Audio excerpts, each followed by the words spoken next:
Hi, it's Hazel and welcome to my channel.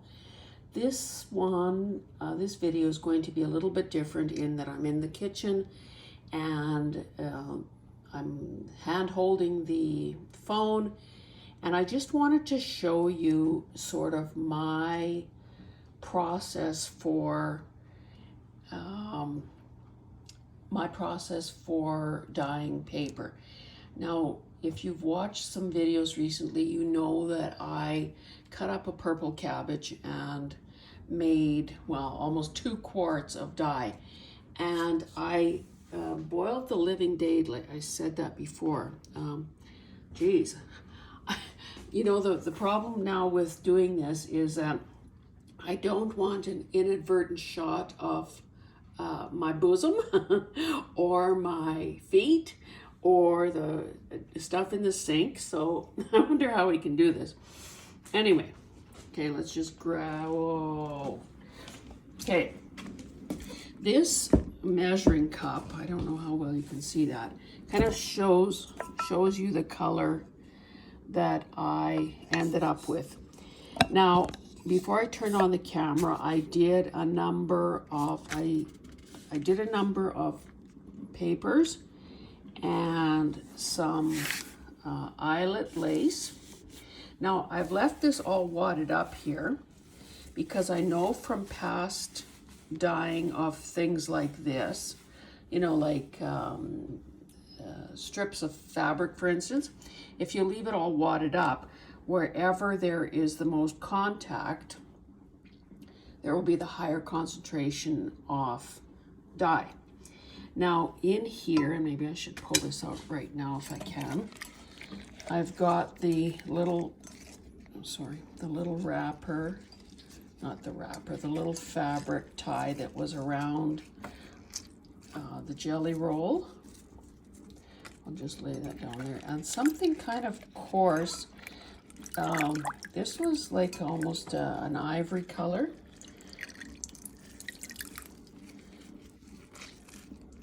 Holding the camera with my right, squeezing with my left. Okay, I'll show you that in a second. So yeah, that's another shot of, so typically I use a 4-cup measuring cup like that to put small bits of fabric in. So what I had done here, that's on the island. I'll show you that in a minute. I had some pages, and again, I've got a window right there, so I don't know how well this is showing.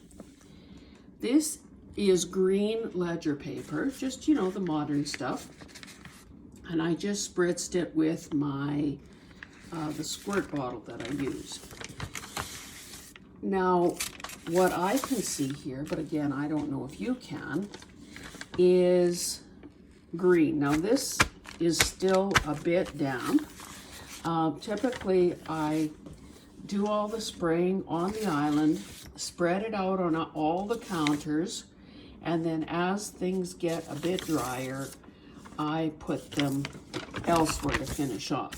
So this one doesn't look like it's got much on it at all. Okay, let's see what we have here. This, I said, was the little fake tape measure that was, geez, you can't see anything, that was around the jelly roll. And this is that other piece of, I don't know what it is, to be honest. I will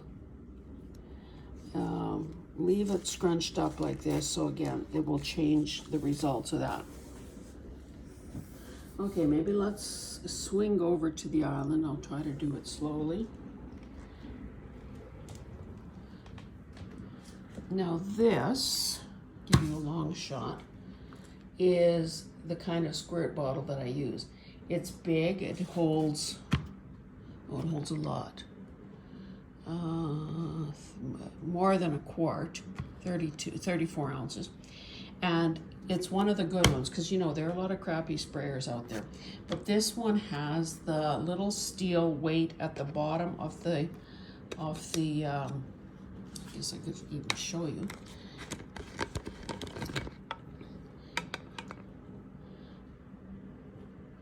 So that means that it is going to, I believe that means that it's going to pick up every last bit of liquid in the bottle. So yeah, that's typically what I use, and it's got kind of a stream and a misty thing. So I tried to pick, well, let's just show you. I don't know if you'll be able to tell. What would help if I would, where, okay.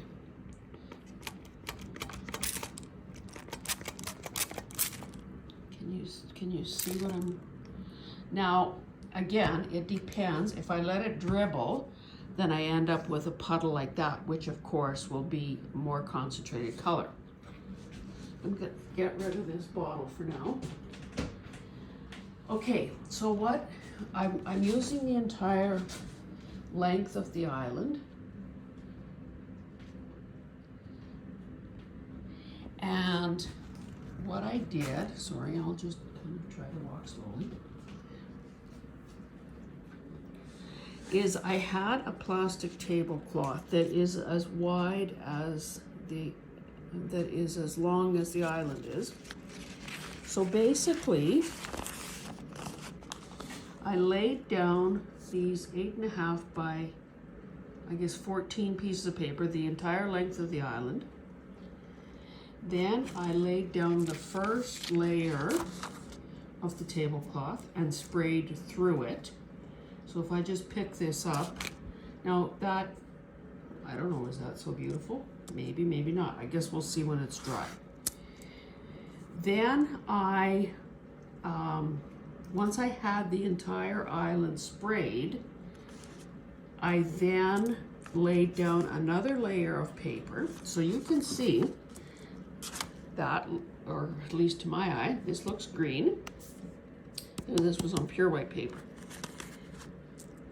This looks purpley blue, like a periwinkle almost. So there was another layer of paper put on top. So this, oh, looky there.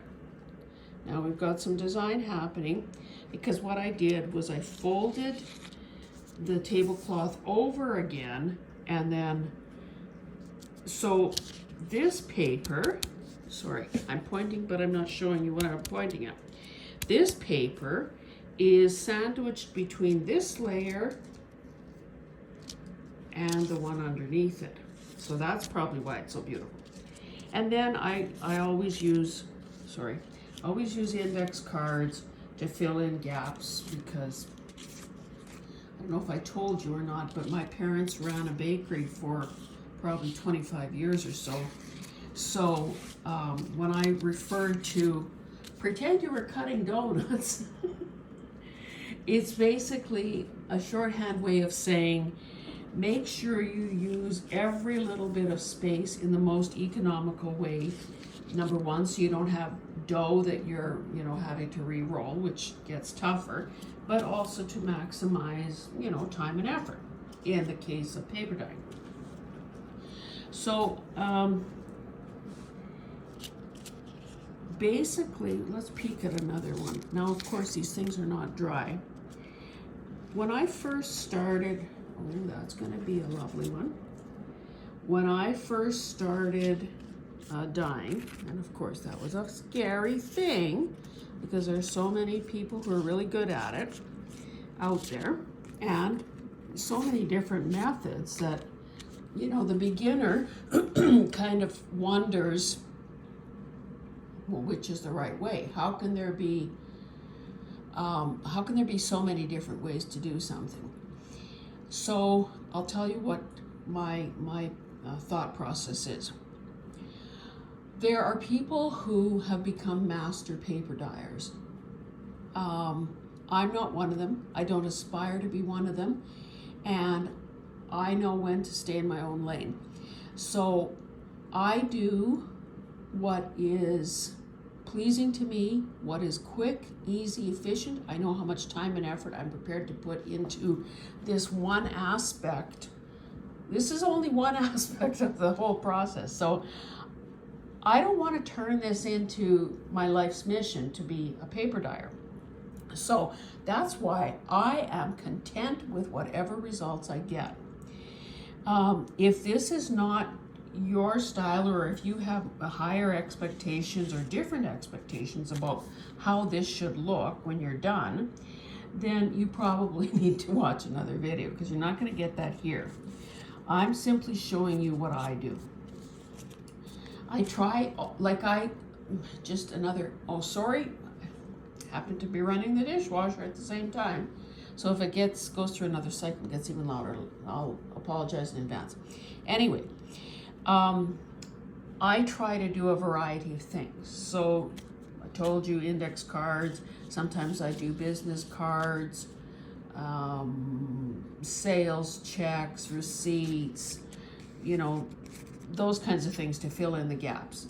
The nice thing about, on the other counter, maybe I can just reach for it rather than moving you over there.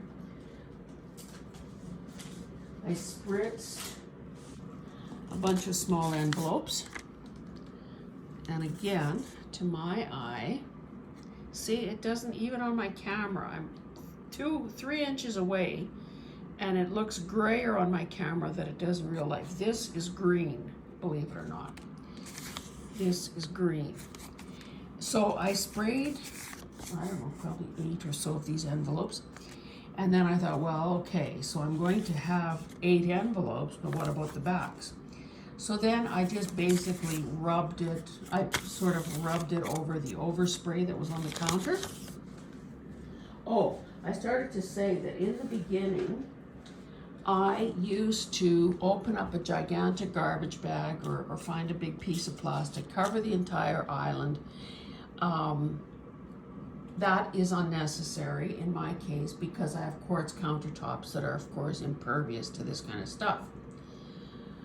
But I do have to say that one of the advantages of having a plastic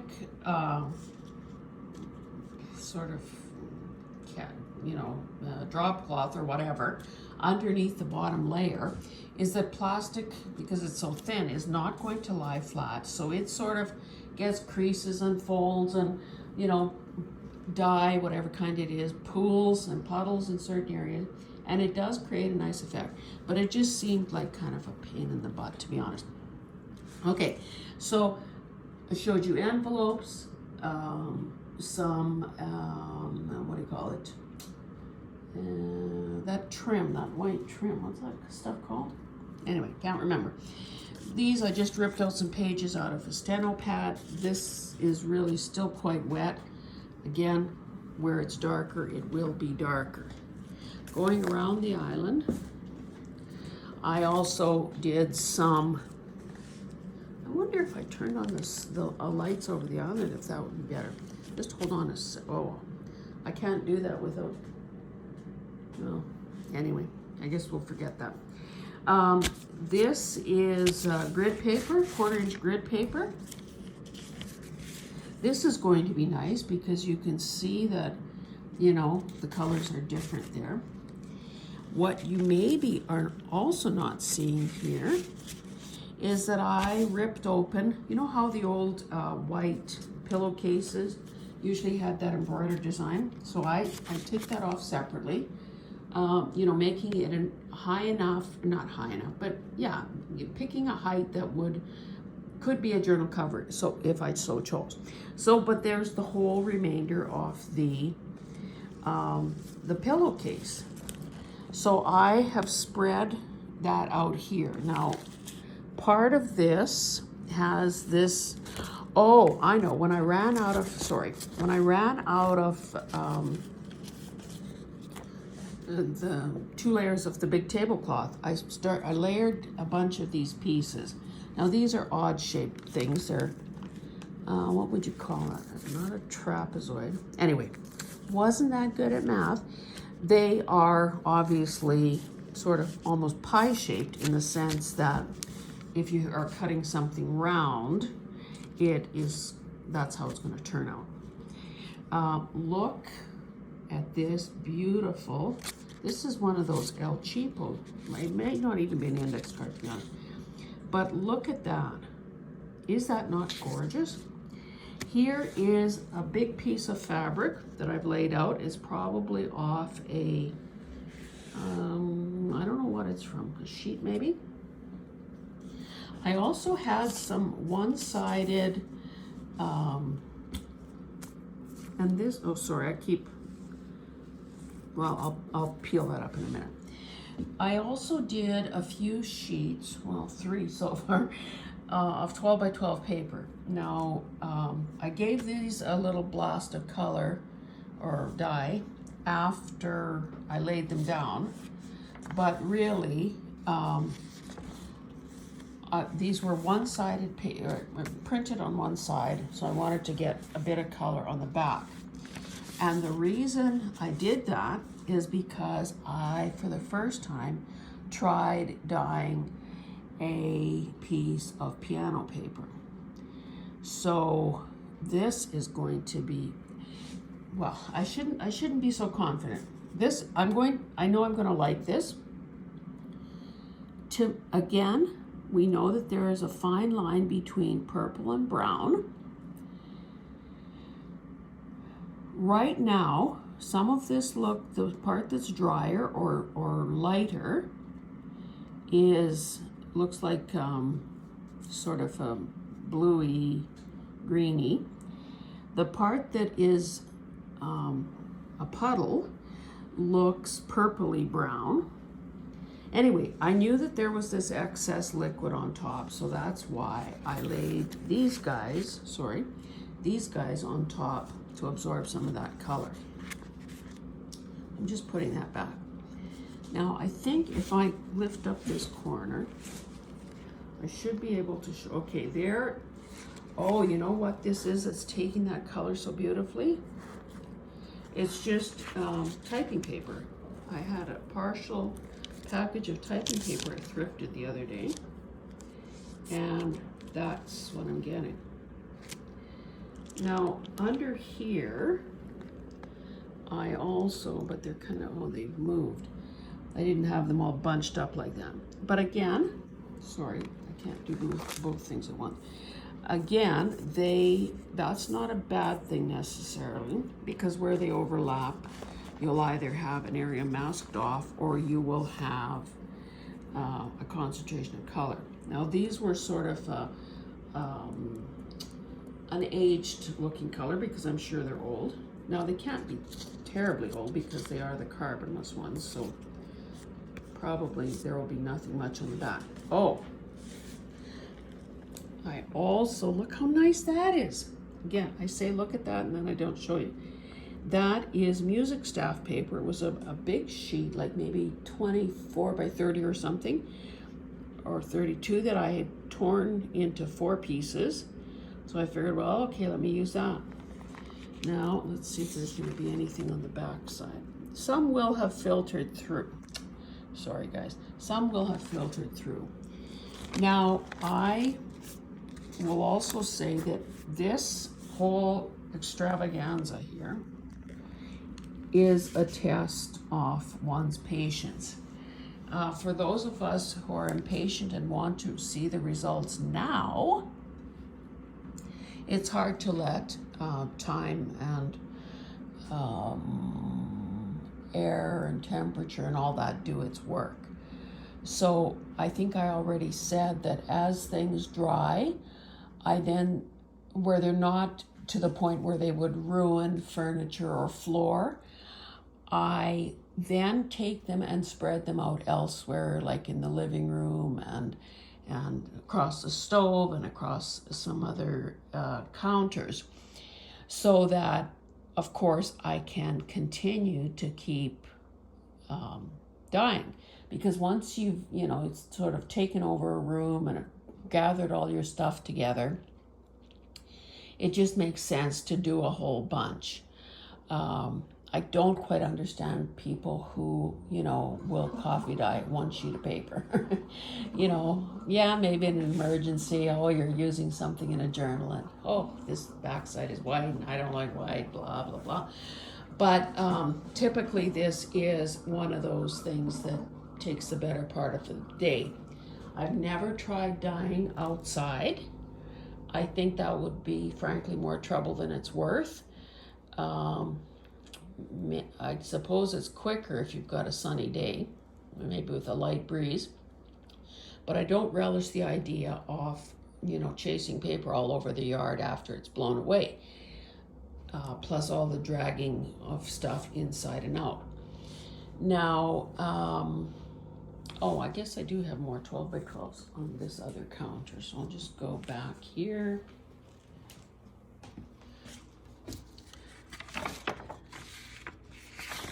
So again, just random spraying. Now, as soon as, like I said, I will move these when I can. Eyelet, that's what I was trying to say. So this is, let me show you against something lighter. This is some, whoa, sorry, that was quick. Some eyelet that I dyed earlier. You know what, maybe the color is truer in a shadier part of the kitchen. This definitely has a mauvish cast to it. I also have to say it kind of stinks of cabbage. I'm hoping that once this dries, I can rinse it and maybe even use a little bit of vinegar or something to help, number one, get rid of that smell, but also help set the colors. So yeah, that is drying. There are the envelopes I did. And maybe that is all I have to say. I think that a person should definitely give this a shot.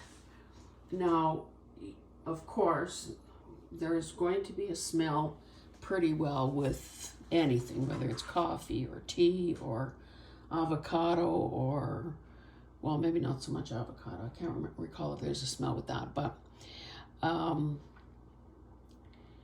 this purple cabbage thing is not one that you want to do regularly because it does stink up the house. But I'm going to keep going. And I think because I have my, I have a problem. I can't splice and join videos.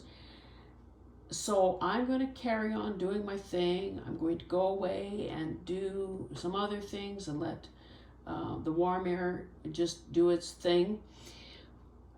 And, oh, I should also say that after I collect the papers and they are dry enough to stack, I do have a flower press that Roy built me years ago that could accommodate, but frankly that seems like more trouble than it's worth. I just make a pile and weight it down under many books, and that virtually takes care of that. I do love ironing, but so far I haven't extended that love to paper. Yeah, so maybe I'll stop there. I will show you the fruits of my labor in a follow-up video. So I guess I just wanted to end on a positive, encouraging note that I think no matter how small your space is, no matter the climate, whether you can do this outside on a hot sunny day, or whether you're, in the southern hemisphere and maybe have your furnace running, it is possible to do this, and I think you're going to be pleased with your results. So, yeah, give it a shot, guys, for sure. And I'll talk to you in the next one. Bye.